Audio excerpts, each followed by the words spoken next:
Good morning again. This video, as promised, is a review for our first follow-up quiz, which happens to be on fallacies from chapters 3 and 4. It's posted in the chapter 9 module, and you can see the due date there. That's already that's listed for the being due next week. So first off, before I go to the PowerPoints, which is how I'll review, this quiz is different from most of the other fallacy quizzes you took on chapters 3, 4, and 5 because it has independent examples. So it won't point you toward book examples, but obviously you're going to be using the fallacies contained in just chapters 3 and 4. So you should have that both in the chapters in front of you, maybe the summary of the fallacies, and it will be all multiple choice, 15 questions with 4 answers, very similar to the other fallacy identification quizzes you took. Just a chance to kind of reprise what we were doing there. So as a chance, since didn't do PowerPoint videos for those back then, I am going to review a little bit through the PowerPoint video. So we'll start with chapter 3. The book does, again, it introduces fallacies in that chapter. Here we have quite a bit of information here in the PowerPoint about appeal to authority, and it's a very interesting narrative, and one that often is worth exploring and explaining in ways that don't just have to do with identifying.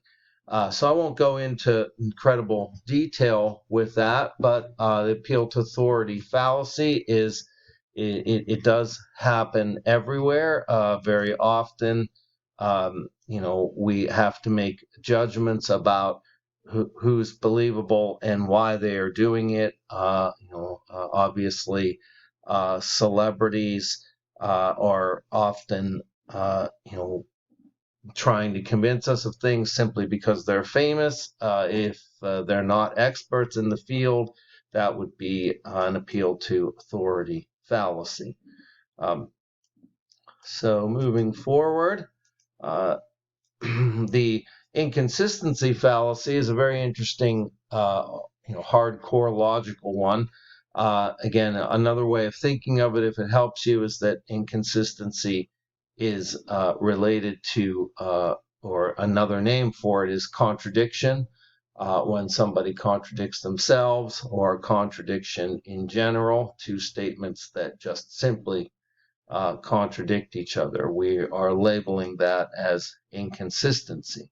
Again, not to go too much into the the motivations or possible reasons why, as at this point, just want to help you, remember what the definitions of these fallacies are. So it can be saying one thing and excuse me, doing another. So hypocrisy is a subset of this, but again, I will be simplistic in the answer options I give you. I would not say that it was inconsistency and hypocrisy. Obviously, one or the other would be the category listed for, say, a right answer, if that was what the fallacy is. Straw man, a very important one in fallacies, which has to do with misrepresenting an opponent's position. You change it, often verbally. Because if you change it and weaken it, that's what it means here. You go after a weaker opponent while ignoring a stronger one. That was a question on the chapter 3 quiz. which was the opposite said that way, so it had to be false. A reminder also that please review your chapter 3 and 4 quizzes as another way of studying for this, and let me know if you have any questions on the ones that you got wrong. False dilemma, which again, the either or fallacy is my preferred format of this rather than this longer form here. So I will just refer to the fallacy as false dilemma, even though it's kind of the either or that I'm more thinking about. So false dilemma has to do when you have reduced things to two options, and or someone has, and you are able to tell them that they've left something out. So they're missing one, and hence at least one of the options is also false. Begging the question, a very important one. Circular reasoning is another way to define this. Something begs the question when it really hasn't told you much about what it's trying to tell you. A subset is evading the issue, and again, our book had some examples of very common in public discourse, political discourse, and debate. Questionable premise, questionable statements. So again, if a premise, what it means by questionable is the premise doesn't make sense or it's flat out false. So we would call that a questionable premise. Suppressed evidence kind of speaks for itself. If you think that there's something that's left out and you're able to explain what that is, then it's very likely a good case of suppressed evidence. Now, why it's left out, again, that's potentially something that is not necessarily what we're concerned about now, but obviously it's very interesting overall.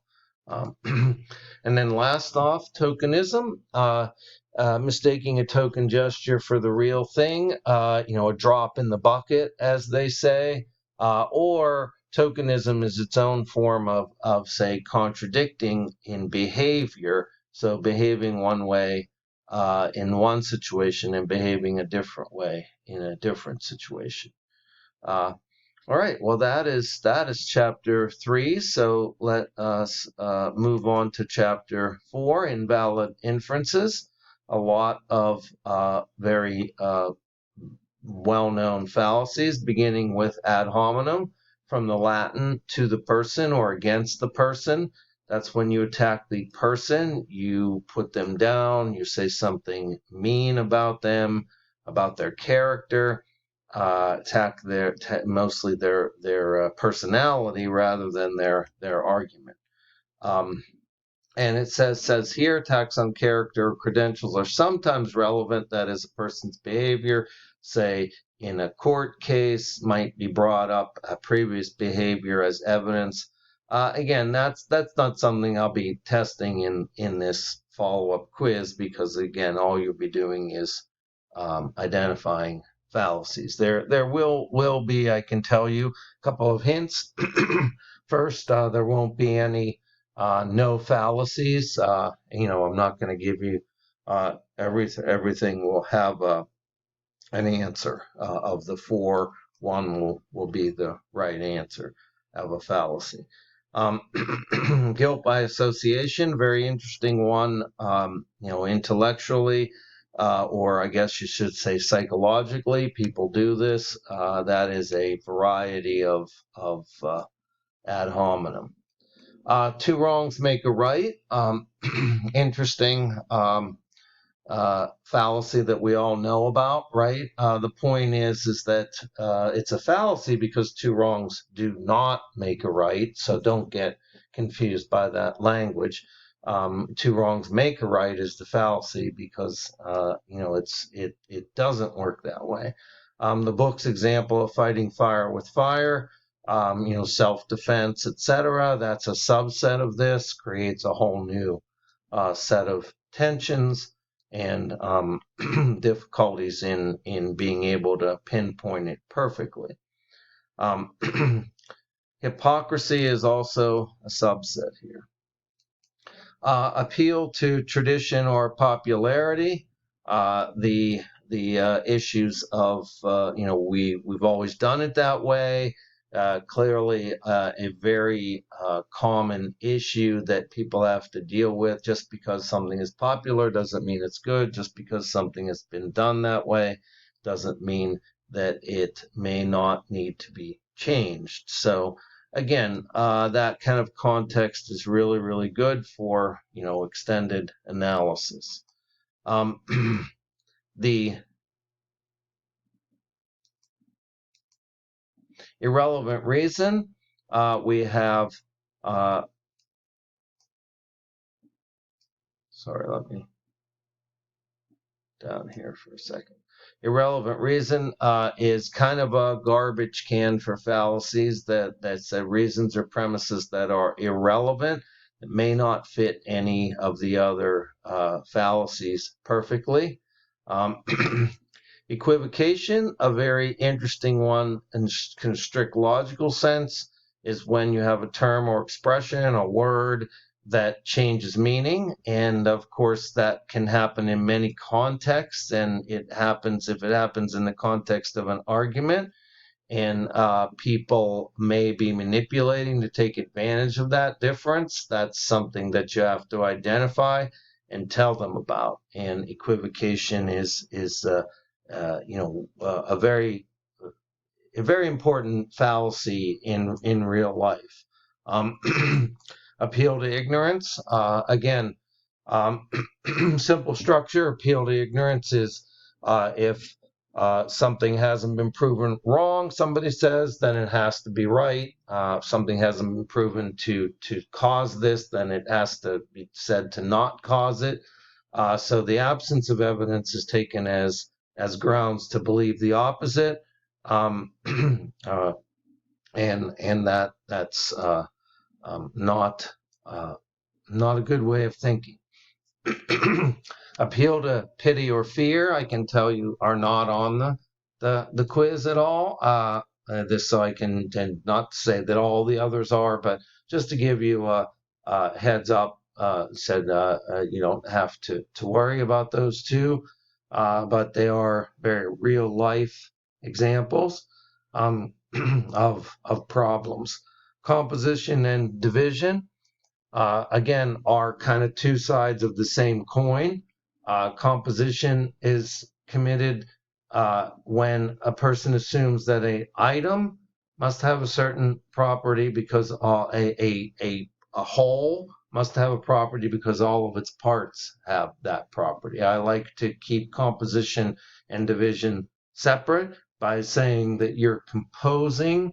You make a mistake composing from the parts to the whole in composition, and you make a mistake dividing from the whole to the parts in division. Slippery slope, one of the most famous fallacies, also, along with ad hominem outside the context of textbooks, is when somebody says that if you take this first action, this will happen, this will happen, this will happen, and something crazy will result at the end. Of course, it only commits the slope if you don't really provide a good reason for the slope to occur. So your slope is not really accurate or rational. So that is both chapters 3 and 4 for review. Let me know if you have any questions. Have a good one.